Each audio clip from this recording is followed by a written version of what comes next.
போய் பார்க்கணும் அப்படின்னா அது இந்த இடம் தான், கங்கமயா டெம்பிள்.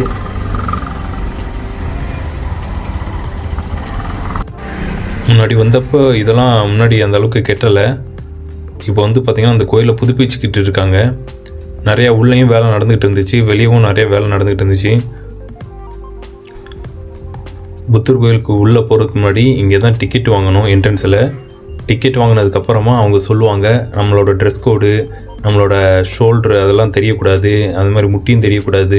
பெண்கள் வரும்போதும் அப்படி தான், அவங்க சீவ்லெஸ்ஸோ அந்த முட்டி திட்டுற மாதிரி ஆடைகள்லாம் அணிஞ்சிட்டு உள்ளே போகக்கூடாது. அதுக்கப்புறமா ஷூவெல்லாம் ரிமூவ் பண்ணிட்டு தான் போகணும். உள்ளே போகும்போதே சொல்லிடுவாங்க செல்ஃபி எடுக்கக்கூடாது. அப்புறம் ரொம்ப முக்கியமான ஒன்று, புத்தரோட முகத்துக்கு நேராக நம்மளோட பின்புறத்தை, நம்மளோட முதுகு பக்கத்தை காட்டக்கூடாது அப்படின்னு சொல்லுவாங்க. இந்த கோவில் என்ட்ரன்ஸில் அந்த சிங்கம் இருக்கும். சிங்கத்தோட வாயில் இருக்க பந்தை நீங்கள் எவ்வளோ நாளும் சுற்றலாம், ஆனால் வெளியே எடுக்க முடியாது. உள்ளே நுழைஞ்சதுமே இந்த பெரிய சைஸில் புத்தர் சிலர்கள்லாம் இருக்கும்.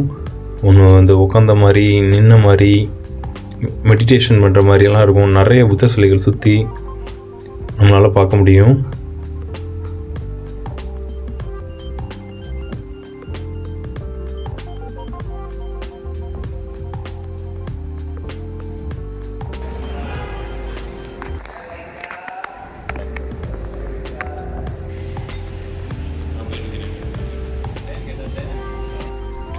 அங்கேருந்து வெளியே வந்தால் இந்த மாதிரியான மார்பிள்னு நினைக்கிறேன், இது மார்பிளில் ஒரு புத்தர் சிலை இருக்குது.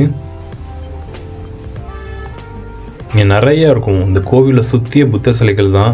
இங்கே கோல்டனில், இது கோல்டன் கிடையாது, ஆனால் கோல்டன்லேயும் புத்தர் சிலை இருக்குது இங்கே. அதுக்கப்புறமா எல்லா சைஸ்லேயும் இருக்குது.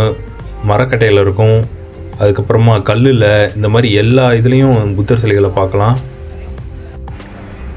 இப்போ அங்கே பார்க்குறதுக்கு கொஞ்சம் முருகன் மாதிரியே இருக்குது, ஆனால்